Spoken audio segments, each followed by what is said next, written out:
네, 주님 우리 가운데 함께 하십니다. 우리 옆에 분과도 주님 우리 안에 함께 하십니다. 인사하시겠습니다. 주님 우리 안에 함께 하십니다. 네, 오늘 예배당에서 그 가정을 예배당 삼아서 예배 자리에 함께 하시는 모든 분들의 심령 속에 우리 아버지 하나님께로부터 오는 은혜와 평강이 항상 넘쳐나시기를 축원합니다. 우리 계속 찬양을 하셨지만 우리 원하고 바라고 기도합니다. 우리 함께 찬양 올려드리고 말씀으로 나아가도록 하겠습니다.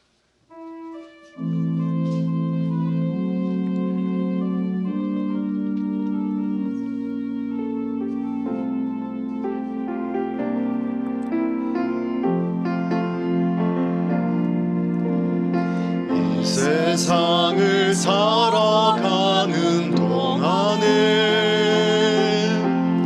나의 힘을 의지할 수 없으니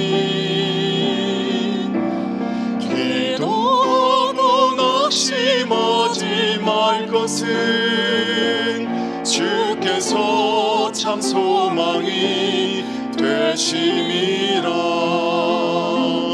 하나님의 꿈이 나의 비전이 되고 예수님의 성품이 나의 인격이 되고 성령님의 권능이 나의 능력이 되길 원하고 바라고 기도합니다. 세상을 살아가는 동안에 나의 힘을 의지할 수 없으니 기도하고 낙심하지 말 것은 주께서 참 소망이 되심이라. 주의 길을 걸어가는 동안에 세상에 곧 의지할 수 없으니 감사하고 낙심하지 말 것은 주께서 참 기쁨이 되심이라. 하나님의 꿈이 나의 비전이 되고 예수님의 성품이 나의 인격이 되고 성령님의 권능이 나의 능력이 되길 원하고 바라고 기도합니다. 하나님의 꿈이 나의 비전이 되고 예수님의 성품이 나의 인격이 되고 성령님의 권능이 나의 능력이 되길 원하고 바라고 기도합니다. 하나님의 꿈이 나의 비전이 되고 예수님의 성품이 나의 인격이 되고 성령님의 권능이 나의 능력이 되길 원하고 바라고 기도합니다. 원하고 바라고 기도합니다. 원하고 바라고 기도합니다.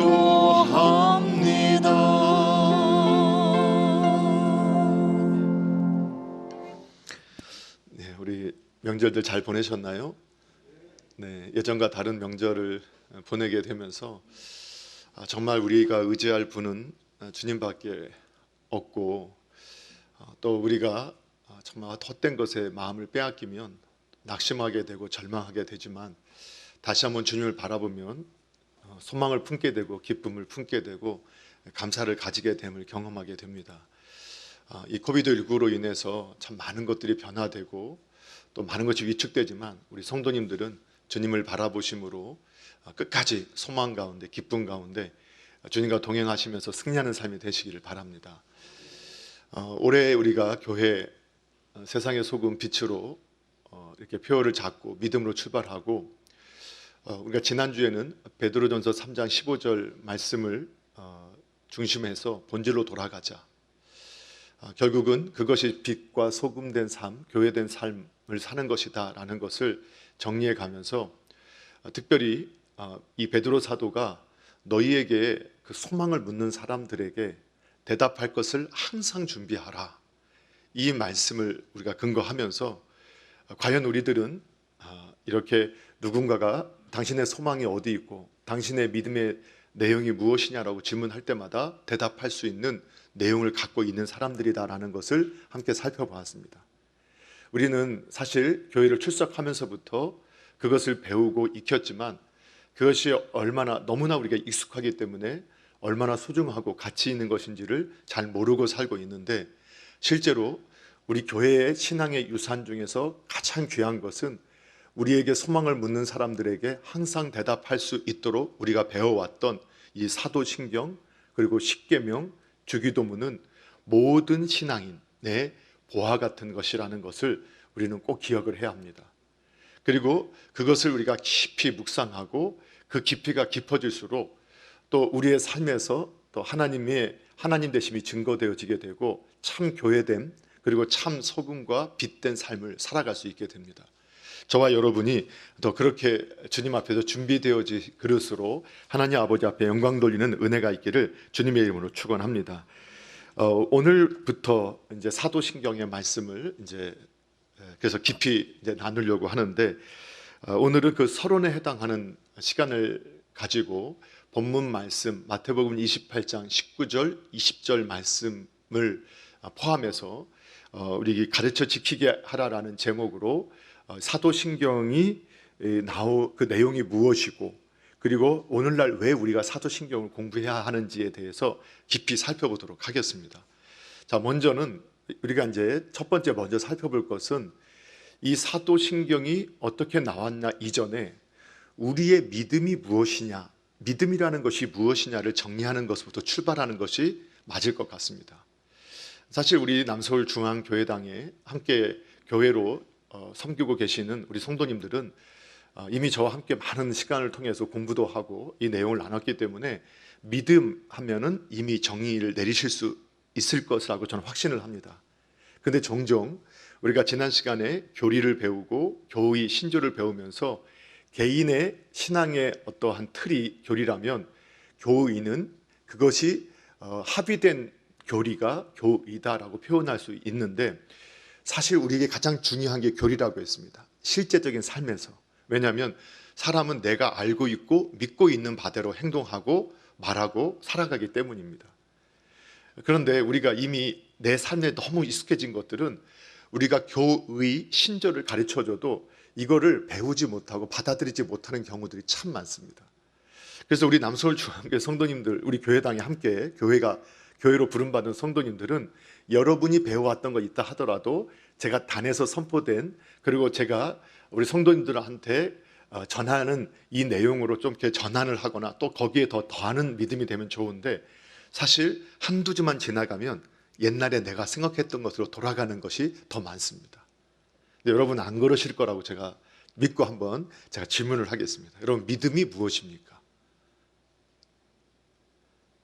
네, 하여튼 다 대답을 하시는데 마스크에 가려져서 이게 나오지를 않아요. 그런데 우리가 믿음이라는 단어를 사전에서 찾아보면요, 아주 재밌게 표현됐어요. 뭐라고 표현되느냐, 믿는 것 이렇게 나와요. 아니, 믿음의 정의를 찾아봤더니 믿는 것이라고 나와요. 조금 다른 걸 찾아보면 신뢰하는 것 이렇게 나와요. 신뢰라고 나와요. 믿음은 신뢰다. 그래서 이렇게 정의를 내리는 것은 그냥 믿음이라는 것을 믿는다라는 표현을 이미 우리가 너무 잘 알고 있기 때문에 그렇게 정의를 내린 것 같아요. 그런데 조금은 종교사전이나 철학사전이나 백과사전을 보게 되면 이 믿음이라는 단어를 정말 어마어마한 장에 걸쳐서 설명을 해주고 있는데 형이상학적, 형이하학적, 철학적, 종교적 이러한 언어로 다양하게 해석을 해줍니다. 그런데 이렇게 또 해석을 해서 정의를 내리면 너무 복잡해요. 그런데 우리가 일상에서 믿는다라는 말을 쓸 때 어떻게 우리가 사용하느냐를 좀 점검해 보면 그 단어가 가지고 있는 의미를 좀 더 쉽게 설명할 수 있고 이해할 수 있는데, 여러분 믿는다라는 말하면 어떤 게 생각나는가요? 우리가 당신을 믿습니다라고 할 때 신뢰한다 이런 의미가 나오죠. 또 이런 의미도 있을 것 같아요. 나는 너 편이다, 네 편이다, 믿는다 그런 거죠. 여러 사람 내가 너 믿어, 그럼 당신 나는 네 편이야 이런 말도 되는 동시에 나는 너를 받아들인다, 너를 수용한다, 뭐 이런 의미도 있겠죠. 또 여러분이 목사님 믿습니다, 아니면 어떤 지도자를 믿습니다, 선생님 믿습니다 한다는 말은 그 가르침을 어떻게 한다는 거예요? 따른다라는 의미도 그 안에 포함되겠죠. 그렇죠? 그런데 이렇게 정리를 하다 보니까 믿는다라는 것은 관계 속에 있는 거구나. 그렇죠? 관계 속에 있잖아요. 그래서 어떤 대상이 있구나. 믿음에는 대상이 있구나. 그리고 그 대상에 대한 정보, 그렇죠? 아니면 그 내가 아는 내용이 있구나. 그리고 그것을 내가 신뢰하고 따를 때, 이럴 때 믿는다라는 말을 쓰는구나. 이렇게 우리가 정의를 내릴 수 있는 거죠. 그렇죠? 오늘 이제 우리 저를 이제 예배를 섬기시는 분들께서 매 시간마다 이렇게 컵에다가 물을, 깨끗한 물을 담아주세요. 제가 이렇게 마시죠. 제가 왜 이게 마실 수 있냐면, 우리 그 섬기시는 분들이 정성스럽게 가장 깨끗하고 좋은 온도로 물을 떠다 주셨을 걸 제가 믿는 거예요. 우리 에스더 선교회원들의 인격을 믿고 제가 그분들이 깨끗한 물을 갖다 줬을 걸 믿는 거예요. 그런데 혹시라도 제 마음에 우리 에스더 선교회 못 믿고 저분이 혹시 오다가 침 뱉지 않았을까? 이런 마음을 제가 갖고 있다면 절대 이 물을 못 마시겠죠. 자, 그러니까 믿는다라는 것은 이처럼 한 관계 속에서 한 대상이 있고, 그리고 그 대상에 대한 정보나 아는 내용이 있는데, 그것을 내가 신뢰하고 따를 때, 인정할 때, 이럴 때 이것을 믿음이라고 쓴다는 거예요. 그러니까 신학 용어로 믿는다라는 것은 뭐라고 표현할 수 있느냐? 우리에게 믿음의 대상은 누구시죠? 예수님. 그런데 더 넓게 말하면 삼위 하나님. 그 삼위 하나님에 대해서 우리가 알고, 그분이 어떤 일을 하시고 어떤 분인가를 알고 내가 그분을 신뢰하고 그분을 따르는 그 상황을 우리는 뭐라고 한다고요? 믿음이다. 이렇게 정의를 내릴 수 있다라고 하는 것이죠. 그런데 문제는 우리가 그 대상에 대해서, 믿음의 대상은 아는데 그 대상에 대한 내용, 정보를 알아야 된단 말이에요. 그러니까 모르고 믿는 건 미신이 아니에요. 믿음이 아니라 미신이에요. 미신. 그리고 믿어야 돼 해서 믿는 거는 그건 자기 체면이고 자기 확신이지 믿음이 아니에요. 믿음은 분명한 내용이 있어야 돼요. 특별히 그 믿음의 대상에 대한 정보, 내용, 아는 것이 있어야 된단 말이에요. 그것을 내가 신뢰할 때 믿는다고 하는 것이지, 덮어놓고 믿어? 이건 믿음이 아니에요. 열어놓고 믿어야 돼요. 자, 그러면 우리가 그분을 어떻게 아느냐? 근데 초월자를, 우리 초월하지 못한 피조물이 어떻게 그 초월자를 알 수 있느냐? 상식적인 선에서는 모른다가 답이에요. 그렇죠? 왜냐하면 여러분, 우리가 예를 들어 드리면 이 강아지나 또는 침팬지 같은 경우도요, 사람이 가르치면요, 이 IQ가 높아가지고 인간의 언어 100여 가지를 이해한다고 말들을 해요. 연구가들은 본능적으로 익힌 것인지 아는 것인지는 모르지만 실제로 수화를 배우는 침팬지도 있다고 할 정도가 되니까, 돌고래도 가르치면 아주 그 감정이 교류된다라는 말 하잖아요. 그런데 아무리 침팬지가 똑똑하고 그 강아지가 똑똑하고 이 돌고래가 똑똑하다고 해서 인간의 삶을 다 이해하느냐? 불가능하죠. 왜요? 이 차원이 다르기 때문에요.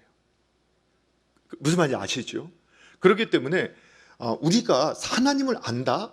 불가능해요. 왜냐하면 그분은 초월적인 초월자이시고 초월에 계신 분이시기 때문에 우리가 그분을 알 수가 없어요. 그런데 사람도 이 강아지에게, 침팬지에게, 돌고래에게 가르치면 그것을 이해하는 것처럼 그분이 우리에게 자기 자신을 가르쳐 주시고 보여주시면 우리가 그분을 배울 수 있게 된다는 거예요. 그거를 신앙 용어로 계시라고 한다. 여러분 기억나시죠? 작년에도 공부했던 거예요. 예, 여러분이 자꾸 몰라 하시면 제가 오래 사역을 하겠죠. 네, 자꾸 모르는 척 하시면, 근데 알면 제가 또 다른 걸로 하겠죠. 예, 근데 지난해도 몇 번 반복했던 내용이에요. 근데 우리 안에 있는 믿음의 정의를 이미 안 바꾸시려고 하니까 이게 자꾸 기억이 안 나는데, 자, 우리는 그래서 하나님께서, 초월자 되신 하나님께서 우리에게 자신을 보여주시는 계시로 말미암아서 우리가 그분을 알아요. 배우게 돼요. 그런데 우리가 이제 그런 계시, 하나님이 보여주시는 이 계시의 방법은 다양한 게 있어요. 예를 들면 꿈으로도 보여주세요, 하나님께서. 그리고 환상과 이적, 기적으로도 보여주세요. 그런데 이거는 너무 개인적인 경험이에요. 그리고 순간적인 경험이라서 이것이 신앙이 모두가 공통으로 가질 경험이 되지 않아요. 그래서 하나님께서 모든 사람들이 이해하고 또 모든 사람들이 영원히 전수될 수 있게끔, 그 신앙이, 하나님에 대한 그 지식, 정보, 내용이 전수될 수 있게끔 우리에게 주신 계시가 뭐냐? 바로 성경이라는 거예요. 여러분, 우리가 그 자녀를 출산하고 나면 이 평소에도 뻑뻑하신 분들도 자기 아기 앞에서, 또 할아버지 할머니도, 제가 항상 볼 때는 우리 아버지 어머님이나 우리 이렇게 옆에 계신 분들은 항상 근엄하신 분들인데, 그 손주 앞에 가면 다들 어르르르 깍꿍 열고 계세요. 예, 어르르르 잼잼잼. 그게 무슨 언어예요? 그 아이와 소통하는 언어예요. 그러니까 할아버지가, 할머니가, 아버지가, 엄마가 내가 너를 이렇게 사랑하고 이렇게 말 안 해도 그냥 까꿍, 그냥 눈빛으로 까꿍 할 때 그 아이는 그 눈을 맞추면서 그 까꿍 속에서, 어르르 속에서 나를 사랑하고 기뻐하고 좋아하는 그 감정과 그 내용을 다 요즘 말로 다운로드 받게 되는 거거든요. 그렇게 되겠죠. 그래서 하나님께서 이제 표현하시는 방법이 그거라는 거예요. 이 성경이라는 것은 우리 수준에 맞게끔 하나님께서 인간의 언어로, 그리고 책이라는 이 수단을 통해서 끊임없이 전수될 수 있게, 영원히 전수될 수 있게끔 주신 계시가 바로 성경이라고 우리가 할 수 있다라는 거예요. 자, 그런데 우리가 이 성경의 핵심 내용, 근데 이 성경이 워낙 두껍죠. 물론 사실 84시간이면 일독을 할 수 있대요. 84시간이면. 그럼 84시간이 며칠입니까? 예, 며칠이에요? 너무 어려운 산수죠. 예, 한 4일 정도면, 우리가 4일 정도면 뭐랄까요? 성경을 일독을 할 수 있는 그 정도 내용이에요. 근데도 그 내용이 많아요. 그 내용의 핵심이 뭐냐? 사도신경이다. 예, 그 모든 내용의 핵심이 사도신경이다. 이렇게 우리가 정의를 내릴 수 있어요. 자, 그러면 크게 이제 우리가 믿음이란 무엇이라는 걸 시작해서 하나님을 우리가 바로 알고 그분을 신뢰하고 따르는 것이 믿음인데, 그분을 아는 방법이 계시고, 그것이 하나님께서 우리 수준에 맞게 우리의 인간의 언어로 책의 수단을 통해서 주신 이 성경 말씀의 핵심 내용이 뭐라고요? 사도신경이다. 이렇게 우리가 정리를 할 수 있다는 거예요. 그럼 두 번째는 사도신경이란 그럼 뭐냐? 이거를 이제 우리가 다 아는 내용이지만 기본이니까 우리가 정리를 좀 해볼게요. 자, 사도신경이라는 라틴어로 보게 되면 크레도라는 단어로 쓰여요. 크레도. 뭐 들어보신 분들 많으실 거예요. 그런데 이거를 영어로 번역을 하게 되면, 라틴어를 영어로 번역하면 I believe예요. 제가 이걸 쓰는 이 단어는 그래도 많이 들어본 단어라서 제가 그냥 이 단어를 쓴 겁니다. 근데 I believe 이거 굉장히 많이 들어보셨잖아요. 그렇죠? 영어를 모르는 사람도 아는 단어잖아요. 그래서 우리 사도신경 영역본이 성경에 기록되어 있는 보면요, 대부분 다 이 사도신경은 세 번의 I believe로 나와요. 나는 믿는다. 전능하신 하나님, 창조주 하나님을 믿습니다. 나는 믿는다. 누구의 고백이요? 나의 고백이라는 거예요. 나의 고백. 그래서 이 사도신경이라는 것은 나는 믿습니다라는 이러한 뜻이고, 우리가 대부분 우리가 사도신경을 외우기 전에 앞에서 인도하시는 분이 보통 뭐라고 이렇게 인도하시죠? 하여튼 마스크를 안 벗으니까 답답해요. 우리가 이제 신앙 고백하시겠습니다라고 말을 하잖아요. 신앙 고백하시겠습니다. 근데 신앙 고백하시겠습니다 하면은 우리는 어떻게 고백해요? 전능하사. 근데 사실은 우리가 좀 새롭게 번역된 이번에 사도신경에 있잖아요. 그것이 좀 어쩌면 더 잘 이해가 돼요. 나는 전능하신 창조주 하나님을 믿습니다. 이렇게 표현하는 것이 더 신앙 고백에 더 분명하게 고백되어질 것처럼 느껴지는 것 같아요. 자, 어쨌든 그것은 신앙 고백이에요. 그래서 이 오래전부터 우리 초대교회 때부터 신앙 고백, 세례를 받아서 그리스도인이 되려고 할 때 그때 공개적으로 믿음의 고백을 했던 것이 뭐냐? 사도신경입니다. 예, 이해가 되시죠? 그러니까 내가 크리스천입니다. 나 이제 크리스천 될 것입니다. 라고 하는 것을 뭘로 확인하느냐? 이 사도신경의 고백 여부에 따라서 이것을 고백하고 내가 믿는다고 고백하면 그 사람은 그리스도인이에요.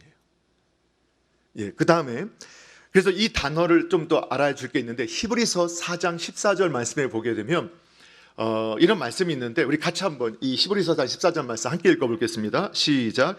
그러므로 우리에게 큰 대제사장이 계시니 승천하신 이 곧 하나님의 아들 예수시라. 우리가 믿는 도리를 굳게 잡을지어다. 아멘.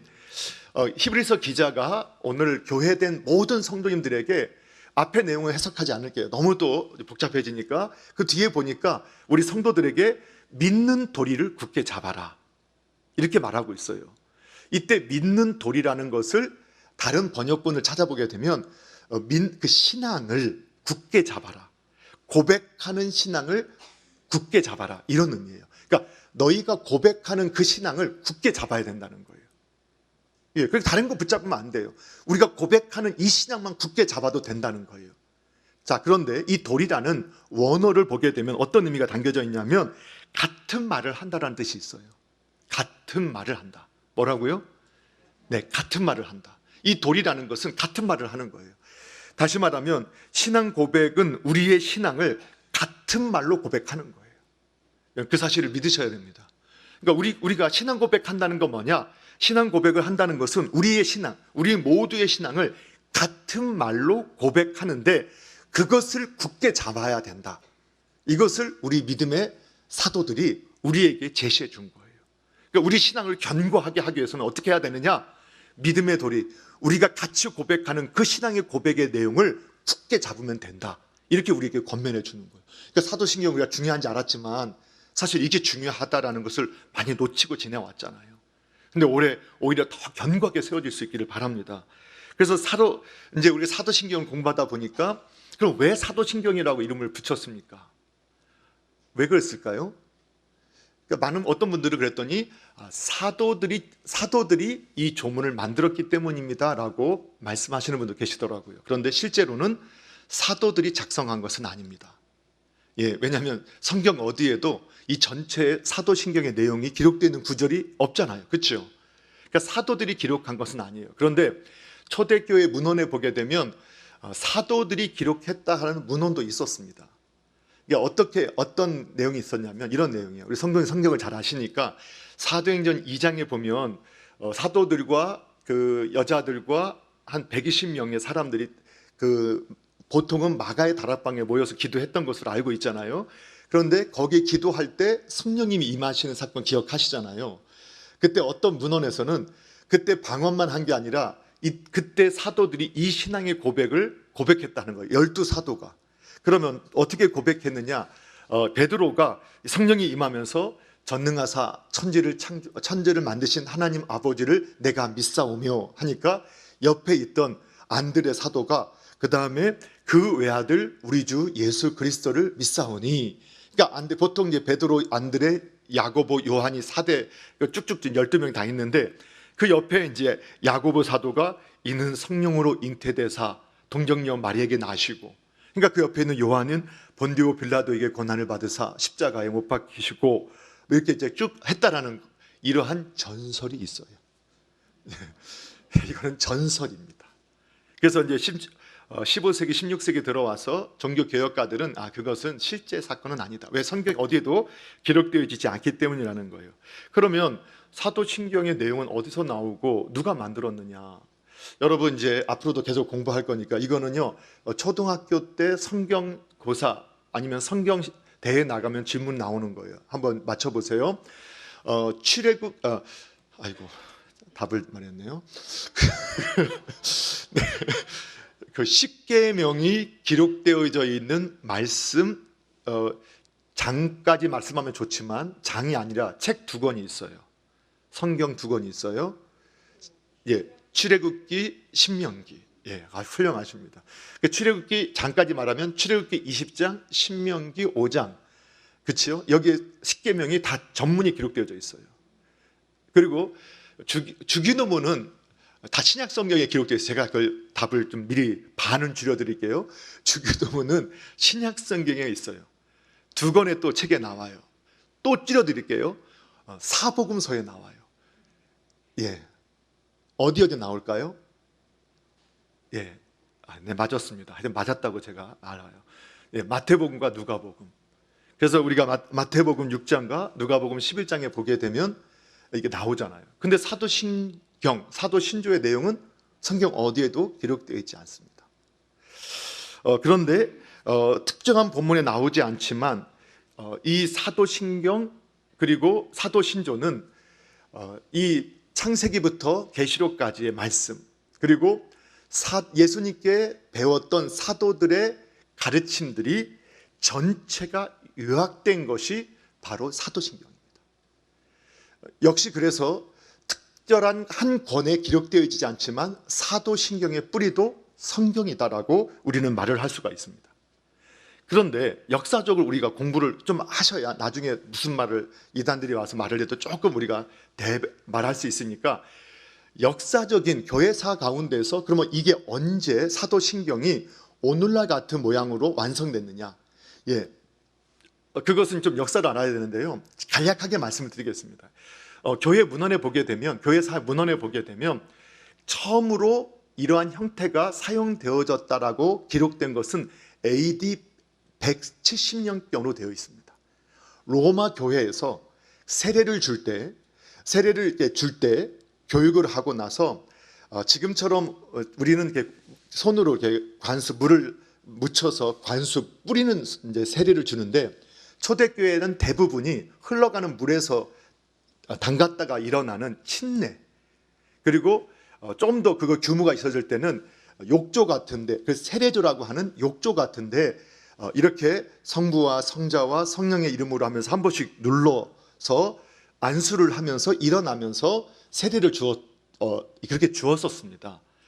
그런데 그때 이제 이 세례를 주는 분이 어떻게 질문하냐면 당신은 전능하신 창조주 하나님을 믿습니까? 하면 세례를 받는 분이 나는 믿습니다. 당신은 하나님의 외아들 동정녀 마리아에게 태어나고 이렇게 하셔서 하셨던 그분을 믿습니까? 하면 나는 믿습니다. 그러면 그때마다 성부와 성자와 그리고 성령을 믿습니다 하면 믿습니다 하면 네 성령으로 세례를 주노라 이렇게 세례를 주었던 것이죠. 그러니까 기록적으로 170년이 나왔지만 그 이전부터 이미 교회에서는 그 이전부터 그런 형식으로 이미 세례를 주었고 세례자들을 교육했다라는 것이 기록되어져 있다는 거죠. 뿐만 아니라 당시는 지역교회라서 이 로마 교회가 그렇게 했는데 로마 교회만 한 게 아니라 안디옥 교회에서도 예루살렘 교회에서도 그리고 알렉산드리아 교회 이런 교회에서도 그렇게 동일한 형식으로 약간의 문장 조문의 차이 조사나 이런 단어의 차이는 있지만 그 내용은 동일하게 이미 그때부터 이루어졌다는 거예요. 예, 그것이 여러분 조금은 니케아 신조나 카게튼 신조 같은 역사적인 사례 가운데서 조금 더 분명하게 확신을 가지게 된 이후에 오늘날과 같은 동일한 고백은 8세기에 완성이 됩니다. 8세기에. 그리고 지금까지 그 내용은 지금까지 모든 교회가 함께 고백합니다. 그러니까 실제로는 초대교회 때부터 지금까지 이 고백은 유효하고 동일하게 적용되어지고 있었다. 그만큼 중요하다는 것이죠. 자, 그런데 좀 정리를 해보면 이 사도신경은 누가 만들었느냐? 분명히 사도신경은 사도들의 가르침을 그대로 잘 담고 있다. 성경의 가르침을 그대로 잘 담고 있다라는 뜻이지 사도들이 작성한 것은 아님이 분명합니다. 그렇지만 사도들은 예수님의 말씀을 배웠고 그 말씀을 가르쳤고 그 내용을 신약 성경에 기록을 했을 뿐만 아니라 그 믿음의 기초 위에 뭐가 세워졌지요? 교회가 세워졌습니다. 그렇기 때문에 그런 의미에서 사도들에 의해서 작성되었다고 할 수는 없지만 사도들에 의해서 전수되었다라고는 표현할 수 있습니다. 예, 좀 정리가 되시죠? 예, 서론이니까 그래도 잘 좀 들으셔야 돼요. 자, 그렇게 되었습니다. 자, 우리가 마지막 세 번째로 사도신경을 그럼 왜 공부해야 하느냐? 이제 이 부분을 가지고 함께 나누려고 합니다. 우리 사랑하는 성도 여러분, 올해 우리가 이제 사도신경 그리고 십계명 주기도문은요 하나의 짝입니다. 이 공부를 오랫동안 해나갈 건데 여러분이 너무 사실 염려하실까봐 올해 큰일 났구나. 이 사도신경, 십계명, 주기도문 듣기만 해도 벌써 마음이 다치거나 졸리거나 뭐 이러실까봐 저도 사실 굉장히 기도를 하고 있어요. 그래서 조금은 어려운 용어나 이런 것들은 가장 쉽게 설명을 하려고 제 나름대로의 최선을 다할 것이고 또 열심히 지금 수많은 또 책들을 좀 보고 또 연구하고 이렇게 하고 있거든요. 근데 볼수록 더 헷갈려요. 더 어려워져요. 들어오는 게 많으니까. 그런데 저도 많이 은혜를 다시 받고 있어요. 제가 은혜를 받아야 흘러갈 수 있을 테니까.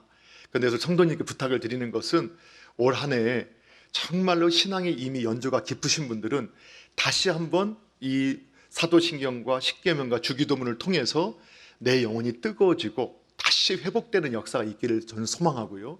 그리고 이제 막 다시 신앙생활 하시는 분들은 그 신앙의 뿌리가 되는 우리의 신앙의 유산, 보화 같은 이 내용들을 다시 우리 공부하면서 뿌리가 온전히 내려지는 은혜가 있었으면 좋겠습니다. 저도 성도님을 위해서 기도하지만 우리 성도님들이 저를 위해서 많이 기도해 주시기 바랍니다. 이 말씀을 연구하는 가운데 우리 교회에게 꼭 필요한 것들이 잘 제가 깨달아지게 해달라고, 그리고 제가 좀 더 쉽게 잘 설명할 수 있는 좀 지혜를 좀 저에게 달라고 여러분 성도님들 기도를 좀 부탁드리겠습니다. 꼭 해주실 거죠? 네네. 자, 그런데 그래서 이제 좀 더 여러 책들을 좀 공부하다 보니까 왜 우리가 이 사도신경을 지금 공부해야 되는 여러 가지 다양한 내용이 나오지만 제가 비슷하기 때문에 그걸 4가지로 좀 요약을 해봤습니다. 자, 첫 번째, 우리가 먼저 들어가기 전에 알아야 될 것은 그러면 초대교회 때는 사도신경을 어떻게 왜 공부했느냐, 왜 그것을 가르쳤느냐, 몇 가지 것들이 있더라고요. 초대교회 때들이요. 먼저 한 가지는 이미 우리가 살펴봤죠. 세례 주기 위해서. 그렇죠. 그리고 또 한 가지는 이 설교하는, 그때는 지금처럼 신학교가 있지 않아서 은혜 받고 또 제자로 쓰임 받고 도제가 되어지면 선교지 가서 복음을 전하면서 설교를 했는데 이 설교의 가이드라인이 바로 사도신경, 십계명, 주기도문이었다. 그것을 벗어날 수 없었다.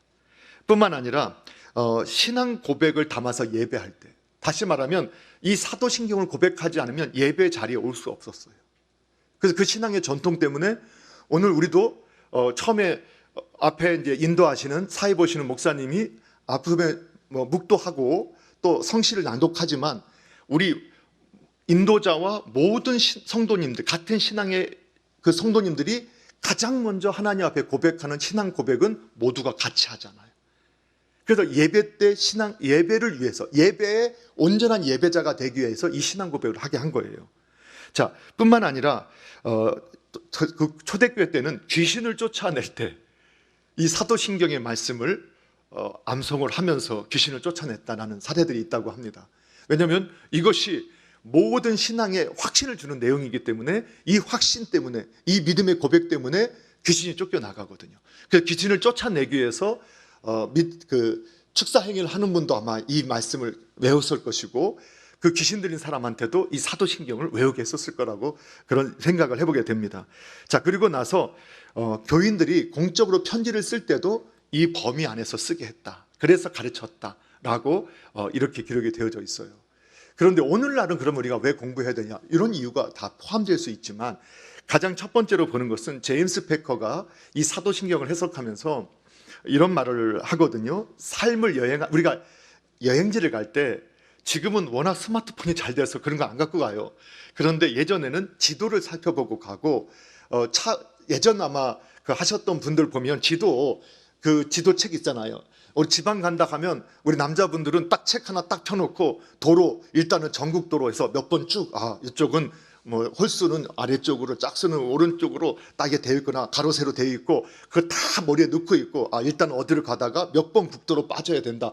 그리고 거기 가서는 다음 장을 넘기면 거기에 해당하는 더 확대된 지도가 나온다고요. 거기 가서는 아주 세밀한 아주 오밀조밀하게 다 표현한 게 아니라 다 없애고 큰 도로 그다음에 지명들이 딱딱딱 있게 돼요. 그렇죠? 이것처럼 이 제임스 패커는 우리가 삶을 여행할 때 큰 지도가 아주 세밀한 지도가 있고 그리고 그 지역에 맞는 핵심 지도가 있는 것처럼 우리가 신앙의 길을 갈 때 바른 신앙의 길을 가기 위해서 이 성경이 꼭 필요한 세밀한 지도인 성경이 꼭 필요한 뿐만 아니라 구체적으로 급하게 찾아가고 적용할 때 필요한 그 무기가 뭐냐? 사도신경이다. 이렇게 표현을 했어요. 예, 여러분 우리가 아까 그 84시간이면 읽으면요 하루에 2시간씩 읽으면 한 달이면 아마 거의 다 읽으시지 않을까요? 그렇죠. 한 달 조금 더 걸리죠. 그렇죠. 2시간씩 읽으면 3시간씩 읽으면 하루에 3시간씩 성경을 읽으시면 일독을 하시는 거예요. 좀 빨리 읽으시는 분들은 한 2시간이면 충분히 1년 1독 하실 수 있어요. 이 84시간은 어느 속도느냐? 전능하사 천지를 만드신 하나님 아버지를 내가 믿사오며 이 정도 속도로 읽는 거거든요. 네, 전능하사 천지를 만드신 하나님 이렇게 읽으시면 훨씬 짧아질 거예요. 그렇죠? 그런데 그 내용도 사실 많잖아요. 내가 신앙의 인으로서 어떻게 가야 할까?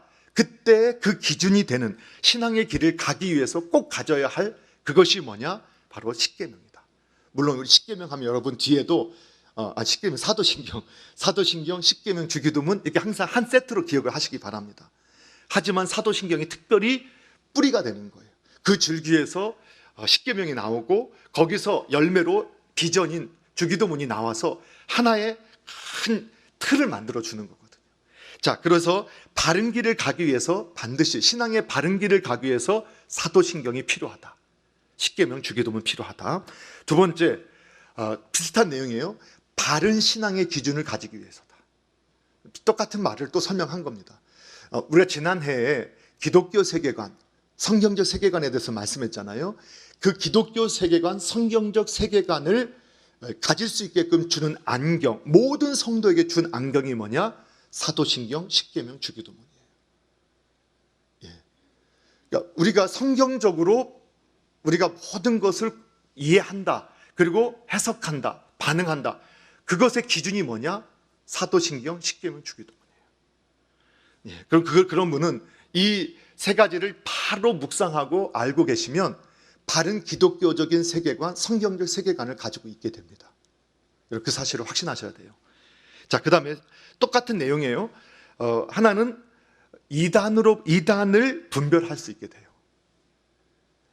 여러분 초대교회 때부터 이단이 많았어요. 아주 신비주의자들, 그리고 아주 율법주의자들, 아주 그 반율법주의자들, 다양한 이단들이 초대교회에 있었어요. 그런데 그 이단들과 정통을 믿고 있는 우리 신앙인들을 구분하는 그 판별하는 기준이 뭐냐? 바로 이 기준이었어요. 사도신경. 오늘날도 보면요, 오늘날 교회도 보잖아요. 그러면 이단들이 많잖아요. 그 이단의 특징 중에 하나가 뭐냐? 사도신경을 안 가르쳐줘요. 왜냐하면 대부분 교주가 성령님이다, 뭐 신천지처럼 안상홍 증인에도 안상홍이 성령이라겠죠. 이제 지금은 이제 안상홍 씨가 안 오시니까 그 아내가 하나님의 신부다 해서 지금 이렇게 하고 있는데 그것이 지금 어떤 분은 그 교단, 그 이단도 30만 가까이 된다고 하는 데도 있어요. 정말 이해 안 되지만 그렇게 돼요. 그리고 어떤 분은 내가 하나님이다 이렇게 하려 하니까 사도신경이 신앙의 표준이다라고 하면 그 교주가 들어갈 자리가 없잖아요. 그러니까 사도신경을 가르쳐주지도 않고 그리고 일부러 나중에는 없애버려요. 그래서 우리 예전에 권사님 한 분이 멀리 좀 이사 가셨어요. 그러니까 늘 새벽 예배 하시던 분이니까 새벽 예배 자리를 지키려고 가까운 장로교 교단이라고 써 있는 그 교회에 가셔서 새벽에 예배를 드리는데 이상한 거예요. 뭐가 이상하느냐? 새벽 예배 시간에 사도신경을 안 외우는 거예요. 그 권사님이 몇 번 예배를 드리다가 전화가 왔어요. 목사님, 내가 가서 이사 가서 예배를 드려보니까 장로교라고 편말은 써 있는데 아니 새벽 예배 때 사도신경을 외우지를 않네요. 정말 저 권사님은 제대로 공부하신 분인 거예요. 그러니까 신앙의 고백, 모든 교회가 이 고백이 없는 교회는 이상한 교회다. 근데 나중에 알고 보니까 그 교회는 아주 정상적인 교회였긴 했어요. 근데 새벽 예배 틀을 간단하게 하면서 그냥 사도신경을 외우지 않고 진행을 했었던 거예요. 그런데 이것이 정통, 이게 바른 신앙과 잘못된 신앙을 구분하는 기준점이 뭐냐? 사도신경입니다. 그래서 사도신경 고백하지 않는 건 대부분 다 이단이에요. 지금도 이단은 사도신경 안 가르쳐줘요. 그리고 중요하다고 말하지 않아요. 기준점입니다. 자, 마지막으로 한 가지 더 살펴보면 신앙의 성숙을 위해서 이 세 가지 사도신경, 특별히 사도신경과 십계명, 주기도문이 필요하다. 신앙의 성숙을 위해서. 여러분 지난주에 우리 공부했던 기억나시나요? 같은 내용을 고백해도 깊이는 다르다. 그렇죠?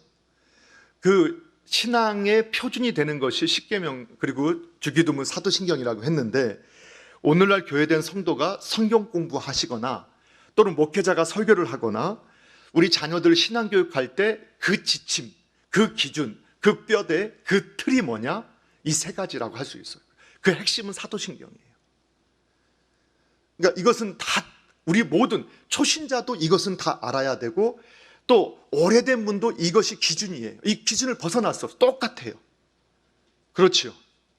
근데 깊이는 달라요. 그래서 지난주에 이 설교 좀 했었잖아요. 기억나시죠?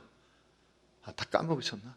근데 지난주에 설교했는데 이제 새롭게 신앙을 이제 시작하시는 신앙을 잃다가 시작하시는 분이 그 자녀분하고 이 말씀을 같이 들었어요.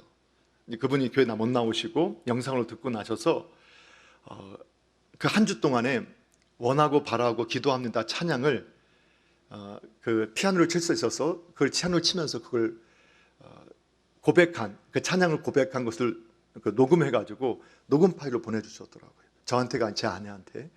그래서 이제 그걸 들어보니까 너무 은혜로운 거예요. 정말 막 마음을 담아서 찬양을 하고 있고 그리고 한 주 동안에 이 사도신경하고 십계명하고 주기도문을 계속 같이 외우고 어머니하고 자녀가 같이 이렇게 그것을 외우고 읽고 반복했다는 거예요. 너무 감동스럽더라고요. 좀 맛이 다르죠. 계속 할수록. 그렇죠. 신앙에 그런데 똑같은 것 같지가 않지만 모든 그 인생의 여정을 보면요 항상 마지막에 다시 기본으로 돌아와요.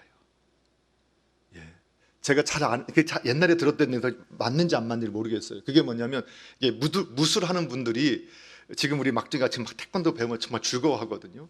그러니까 하얀 띠에서 노란 띠, 노란 띠에 진노란 띠, 진노란 띠에서 초록띠. 옛날에는 몇 개 없었는데 요즘에는 막 띠가 많아졌어요.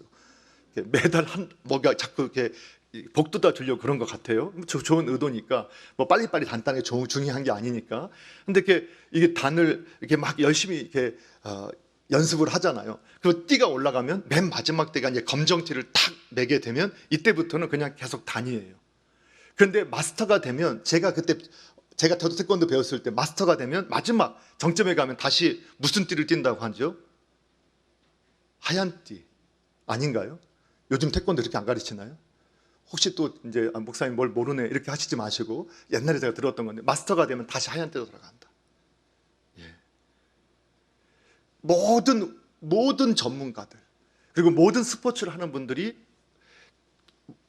뭔가 문제가 생겼다. 그러면 다시 어디로 돌아가죠? 기본으로 돌아가요.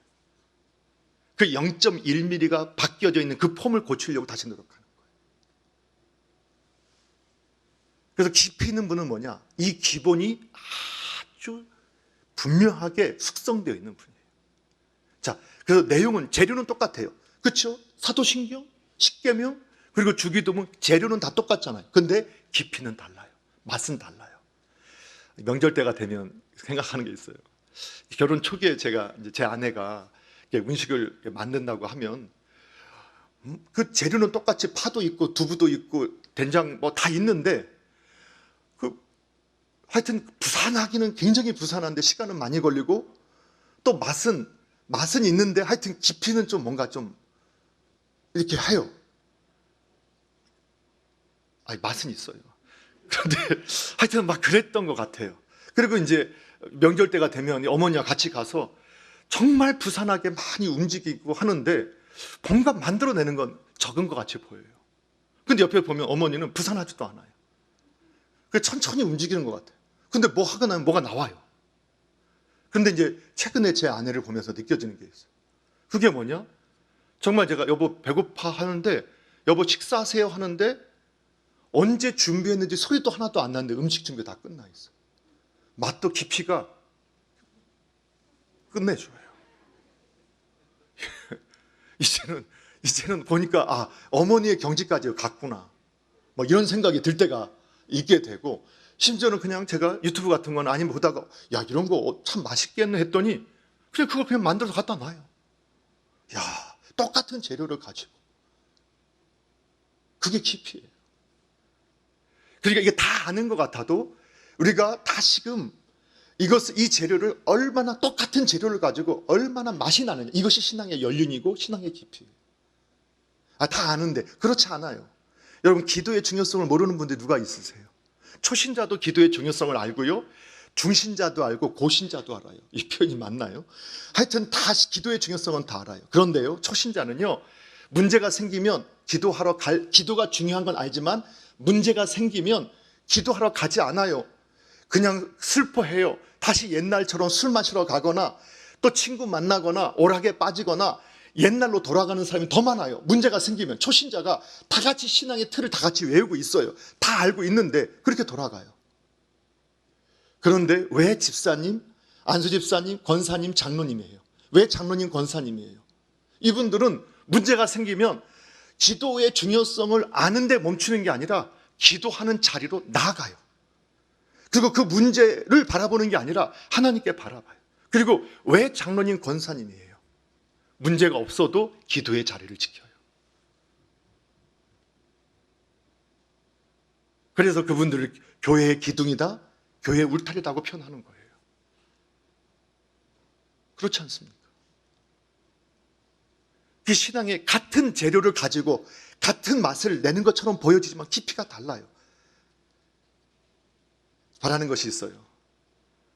올해 다시금 우리 남서울 중앙교회당의 이 교회로 부름받은 우리 성도님들이 사도신경과 십계명과 주기도문을 다시 한번 우리가 그 재료를 다듬고 다시 묵상하고 다시 공부할 때 연륜이 있으신 분들은 그 깊이가 더 깊어지기를 원합니다. 정말 그렇게 되기를 소원합니다. 그리고 이제 막 신앙의 길에 들어서신 분들 또 교회를 오래 다녔지만 신앙의 뿌리가 없는 분들에게는 이번 기회에 완전한 신앙의 뿌리가 견고하게 세워지고 그 줄기가 자라고 열매 맺혀지는 그런 역사가 있었으면 좋겠습니다.